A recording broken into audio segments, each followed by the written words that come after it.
आज हम FSc part 1 biology के अंदर परऑक्सीजोम्स के बारे में पढ़ेंगे। इसके बारे में पढ़ने से पहले मैं आपको एक चीज़ बताना चाहूँगा कि जो ऑक्सीजन ऑक्सीजन जो हमें ज़रूरत होती है, ऑक्सीजन इज़ आवर नीड, यानी हमारी ये ज़रूरत है। लेकिन अगर ये ऑक्सीजन एटम्स की शक्ल में आ जाए, इट बिकम्स रेडिकल, ठीक है, अगर इसके रेडिकल्स बन जाएं, आयंस बन जाएं, सही, so it can extremely dangerous, यानी ये बहुत ख़तरनाक हो सकते हैं हमारी बॉडी के लिए, सही। यानी अगर ऑक्सीजन मालिक्यूल की शक्ल में, ये हमारी ज़रूरत है, ठीक। लेकिन अगर ऑक्सीजन रेडिकल्स या फिर आयंस की शक्ल में आ जाए तो ये डिस्ट्रॉय कर सकती है हमारे सेल्स को, ठीक है, they can kill our cells. तो हमारे सेल्स ने इस रेडिकल्स को यानी ख़त्म करने के लिए, या कह लें इसे हम रिएक्टिव ऑक्सीजन कह लेते हैं। सो रिएक्टिव ऑक्सीजन जो कभी कभी हमारे जिस्म में बन जाती है, रिएक्टिव ऑक्सीजन को ख़त्म करने के लिए हमारे सेल्स के अंदर एक ख़ास किस्म का ऑर्गेनेली मौजूद है, ठीक है, जिसे हम क्या कहेंगे, परऑक्सीजोम्स, सही। सो इसका क्या बैकग्राउंड है कि यानी बाज़ का हमारे सेल्स के अंदर ऑक्सीजन रेडिकल्स बन जाते हैं, लाइक ऑक्सीजन नेगेटिव या O radical. So they are reactive, so they gonna react with the cells, यानी सेल्स के साथ रिएक्ट करेंगे और डिस्ट्रॉय करेंगे। तो उसको प्रोटेक्ट करने के लिए हमारी सेल्स के अंदर एक खास किस्म के परऑक्सीजोम्स मौजूद है। सॉरी, यहाँ पे स्पेलिंग मिस्टेक, PER, सो परऑक्सीजोम्स, सही। सो व्हाट दे डू, यानी करते क्या हैंगे, यानी दे सिंपली ऑक्सीजन रेडिकल्स वगैरह जो भी हैं, इसे ये वाटर के साथ रिएक्ट करवा के हाइड्रोजन परऑक्साइड बना देते हैं। सो क्या बना लेते हैं, हाइड्रोजन परऑक्साइड। सो इसी वजह से इन्हें नाम दिया गया है परऑक्सीजोम का, सही। यानी ये परऑक्साइड बना लेते हैं, इसलिए हम इसे ऑक्सीजन परऑक्सीजोम्स कहते हैं, सही, peroxide. So due to this formation it is known as the peroxisome, ठीक। अब हम चलते हैं इसकी डिस्कवरी के ऊपर। Again like lysosomes, it was discovered by a guy जिसे हम डीडेव कहते हैं 1965 के अंदर।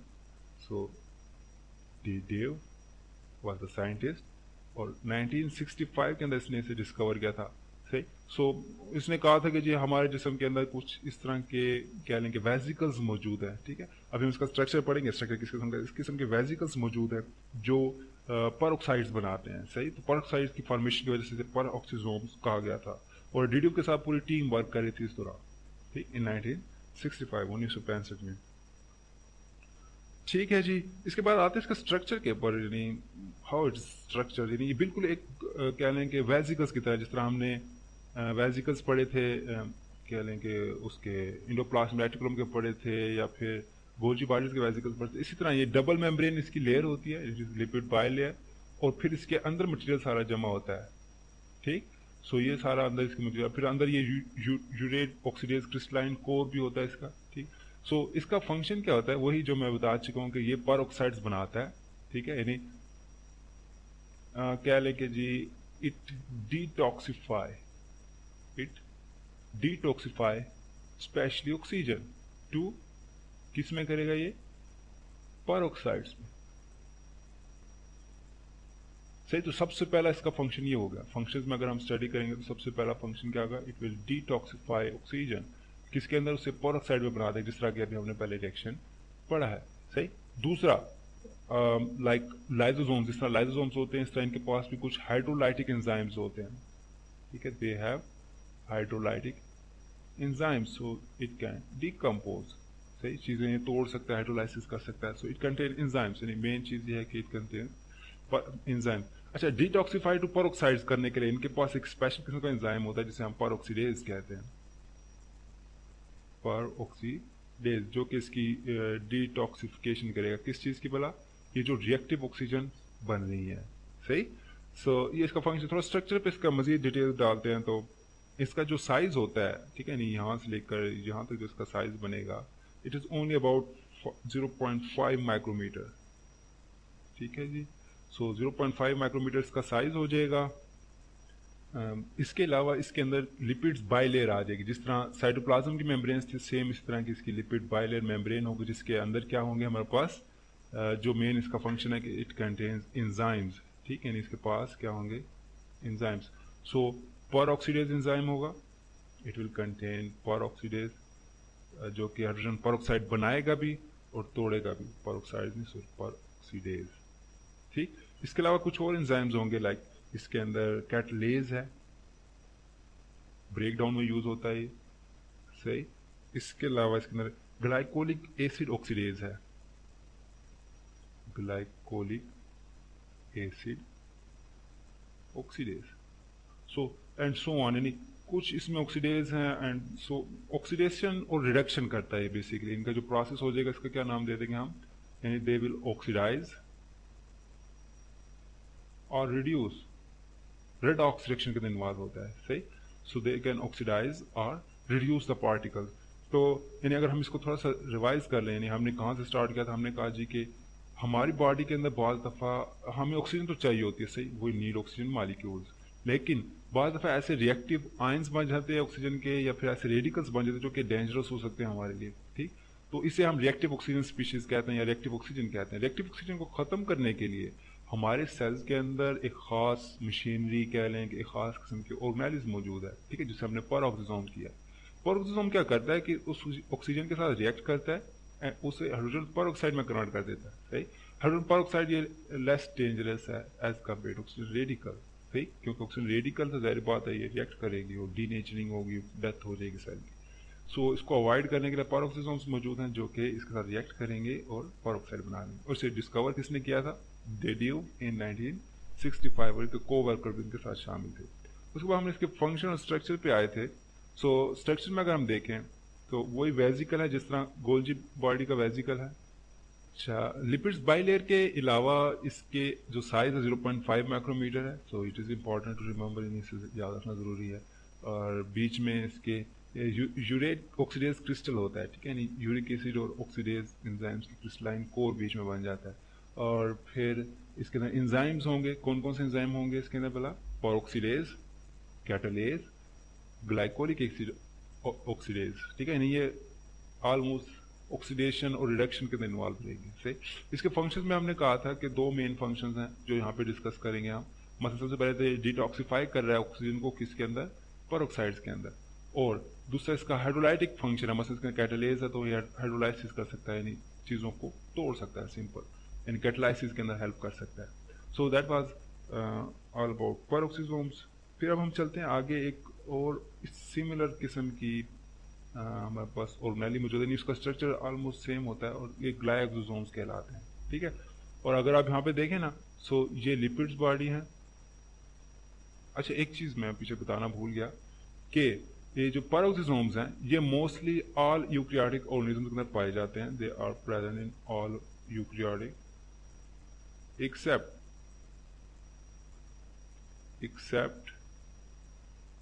किस किस के अंदर नहीं पाए जाएंगे, उसमें एक आ जाएगा प्लांट बॉडी, ठीक है, प्लांट्स में नहीं होते, और फंजाई में नहीं होते,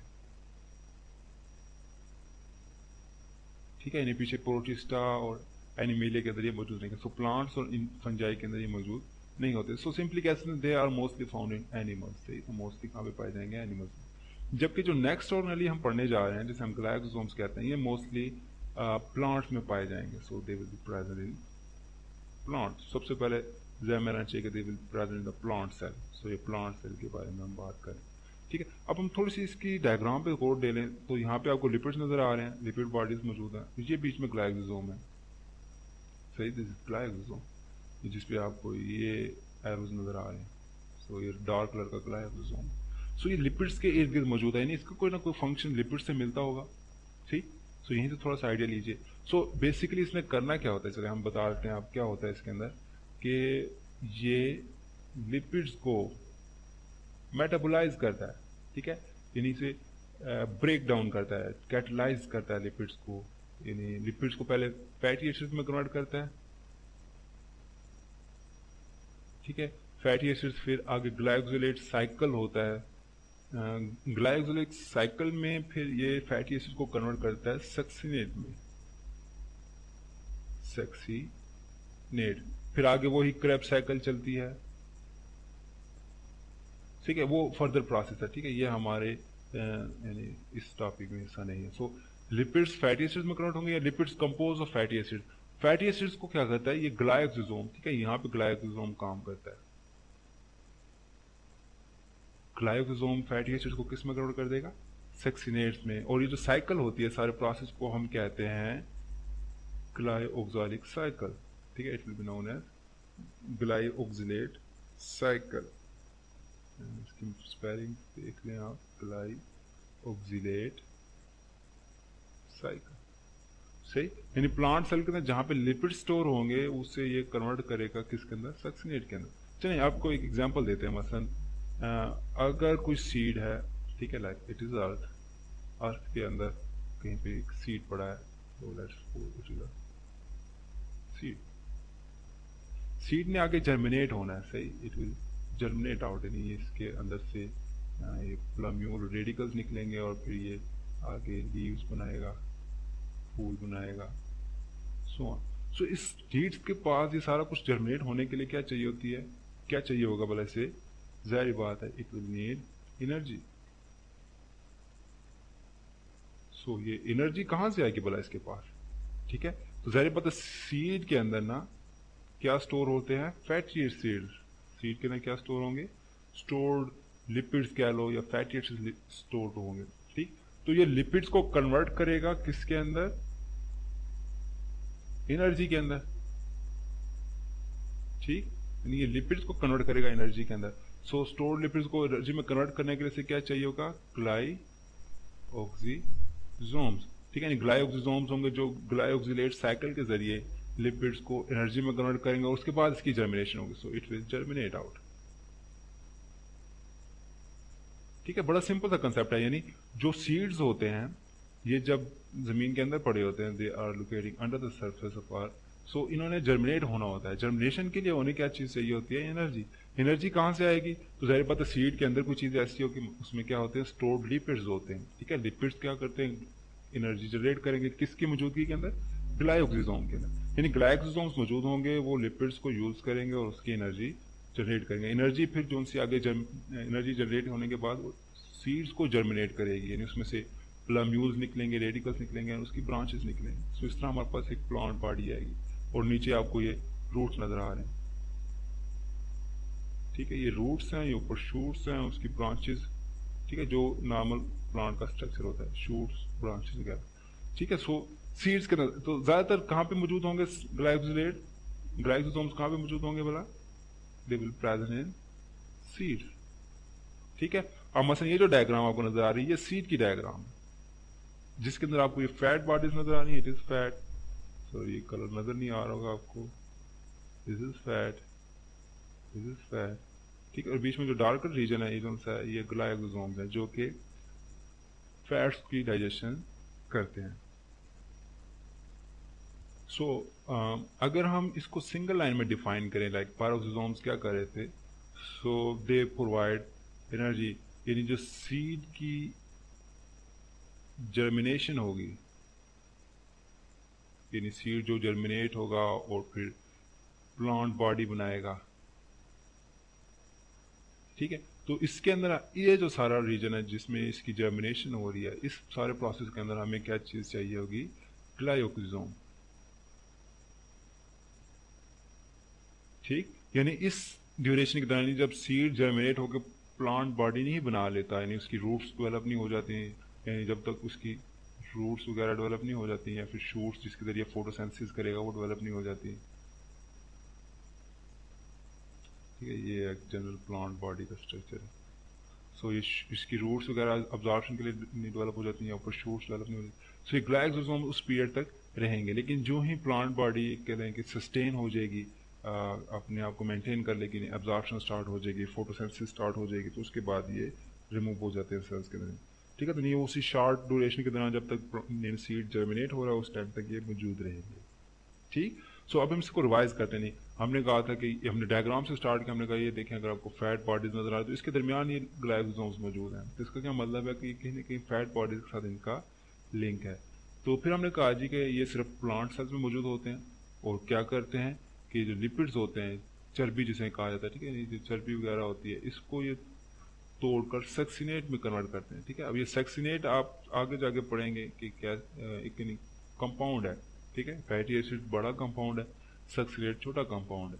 सो यानी बड़े कंपाउंड को तोड़कर नीचे छोटे कंपाउंड में कन्वर्ट करते हैं, इसे हम कहते हैं कैटालाइसिस, ठीक है, जिस तरह आपने पढ़ा हुआ है, it is known as catalase यानी ग्लाइकोसिलेट साइकिल के अंदर क्या हो रही होती है, कैटालाइसिस।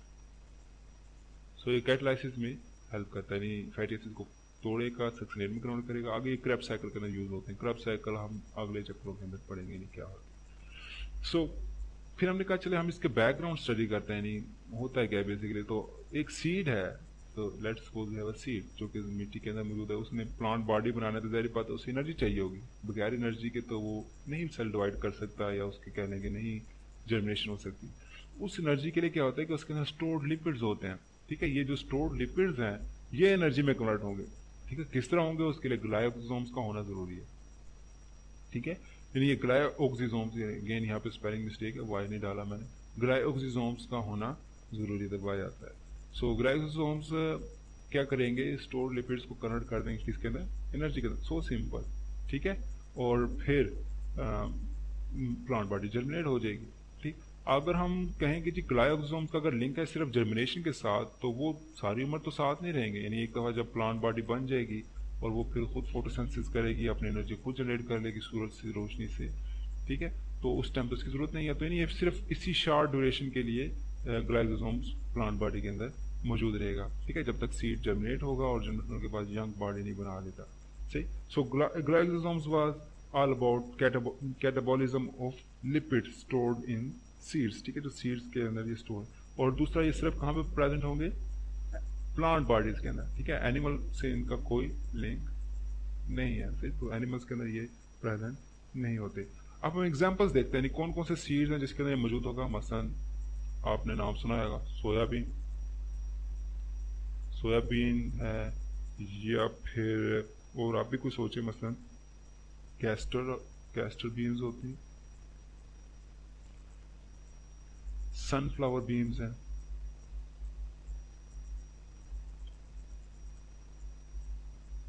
ठीक है, कैस्टर बीन्स हैं, सनफ्लावर बीन्स हैं, सोया बीन्स हैं, ठीक है। तो ये वो चीज़ें जिन्हें आप ऑयल्स भी बनाते हैं, ठीक है। अगर याद हो आपको, सोया ऑयल, कैस्टर ऑयल या सनफ्लावर ऑयल, कुकिंग ऑयल जिस तरह होते हैं, तो ऑयल्स देखे ना आपने, ठीक है। यानी ये सारे वेजिटेबल्स ऑयल्स के अंदर आते हैं, ठीक है। यानी ये वेजिटेबल्स ऑयल्स हैं जो कि हम इन बीन्स में हासिल करते हैं। तो इसके अंदर ये ग्लाइकोसोम्स मौजूद होंगे, ठीक है, इन सोया बीन्स के अंदर, या कैस्टर बीन्स के अंदर, या सनफ्लावर बीन्स के अंदर। तो इस तरह जो भी बीन्स है जो जहाँ से आप ऑयल वगैरह, जो ऑयल रिच बीन्स होते हैं उसके अंदर मौजूद होंगे, ठीक है। और उनकी सीड्स की जर्मिनेशन स्टार्ट करेंगे। तो ये था आज का हमारा लेक्चर, जिसके अंदर हमने क्या कवर किया, पेरोक्सिसोम्स जो कि पेरोक्सीडेज जिनके अंदर एंजाइम का सारा स्ट्रक्चर वगैरह पढ़ा, और ग्लाइकोसोम जो कि किसके अंदर मौजूद थे, सीड्स के अंदर, ठीक है, यानी सोयाबीन वगैरह या। सो नेक्स्ट लेक्चर के अंदर हम अपकमिंग टॉपिक्स पढ़ेंगे।